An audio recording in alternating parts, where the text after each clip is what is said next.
എനിക്കതിന് അദ്ദേഹം കേന്ദ്ര വിദ്യാഭ്യാസ മന്ത്രി അല്ല കേന്ദ്ര മന്ത്രിയാണല്ലോ. അയാൾക്ക് സംസ്ഥാനത്തിന്റെ ആളിനെ പറ്റി പറയാനുള്ള അധികാരമില്ലല്ലോ. കേന്ദ്ര വിദ്യാഭ്യാസ മന്ത്രി ധർമ്മേന്ദ്ര പ്രധാനെ പറ്റിയായിരിക്കും അയാൾ പറഞ്ഞിട്ടുണ്ട്. കാരണം അദ്ദേഹം അത് പറയും. ഇപ്പൊ അയാള് പിന്നെ നാക്കെടുത്ത കള്ളത്തരം പറയുന്ന ഈ മുൻപ് പറയുന്ന പോലെ അയാൾ വാ തുറക്കുന്നത് ഭക്ഷണം കഴിക്കാനും കള്ളത്തരം പറയാനും വേണ്ടി മാത്രമാണ്. പുതുശ്ശേരിയിൽ കള്ളവണ്ടി രജിസ്റ്റർ ചെയ്ത് സർക്കാരിന്റെ ടാക്സ് വെട്ടിച്ച വേറെ ആരെങ്കിലും ഉണ്ടോ കേരളത്തിൽ? ഇന്ത്യയിൽ ചിലപ്പോൾ ഉണ്ടാവുമായിരിക്കും. പിന്നെ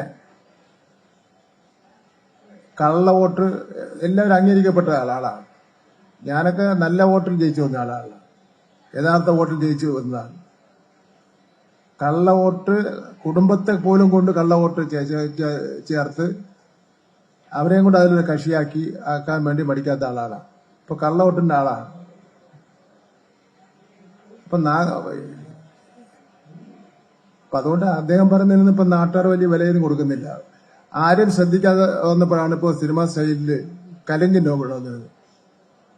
ഈ പഴയ കാലത്ത് സിനിമയിലൊക്കെ പ്രണയ പിന്നെ കഥയെല്ലാം ഷൂട്ട് ചെയ്യുന്ന കലിംഗിന്റെ നായകനിരുന്ന് അങ്ങനെയൊക്കെയാണല്ലോ. അപ്പോ സിനിമ സ്റ്റൈലിൽ ഇപ്പോൾ കലിംഗിന്റെ അടുത്ത് കലിംഗിസമാണ് പുതിയ പിന്നെ സിദ്ധാന്തം സുരേഷ് ഗോപിയുടെ. ഇയാള് കഴിഞ്ഞ മന്ത്രിയായിട്ട് ഇത്രയും കേന്ദ്രമന്ത്രിയായിട്ട് ഇത്തിരി ദിവസമായല്ലോ. ഈ നാട്ടിന് വേണ്ടി എന്തോന്ന് ചെയ്ത്? ഒരു മുട്ടുസൂചിന്റെ പ്രയോജനമെങ്കിലും ആർക്കെങ്കിലും ഉണ്ടാ? ചുമ്മാ ഇനി പിന്നെ വായിത്തോന്നിനെല്ലാം വിളിച്ചോറിഞ്ഞു നടക്കുക. പാവങ്ങൾ അപേക്ഷ കൊണ്ടിരുന്ന അടിച്ചോടിക്കുക.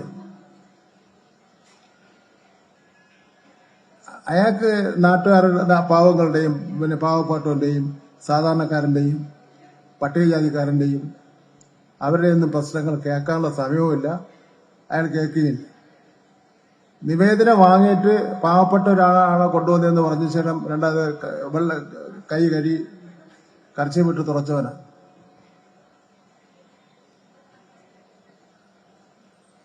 അപ്പൊ അതുകൊണ്ട് അയാൾ പറയുന്നൊന്നും വിശ്വസിക്കുന്ന കാര്യമില്ല. ഇപ്പം കഴിഞ്ഞ ദിവസം അയാൾ പറഞ്ഞല്ലോ, സമ്മതിച്ചല്ലോ, എനിക്ക് കേന്ദ്ര മന്ത്രിസ്ഥാനമല്ല, ഞാൻ പഴയതുപോലെ സിനിമയെ അഭിനയിക്കാൻ പോവുകയാണ്.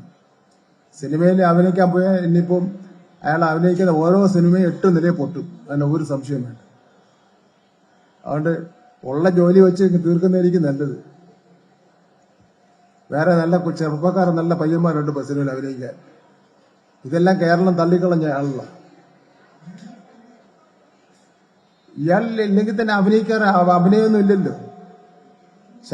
ശരീരത്തിന്റെ ഒരു തടി കാണിച്ചുള്ള കാര്യം മാത്രമേ ഉള്ളൂ.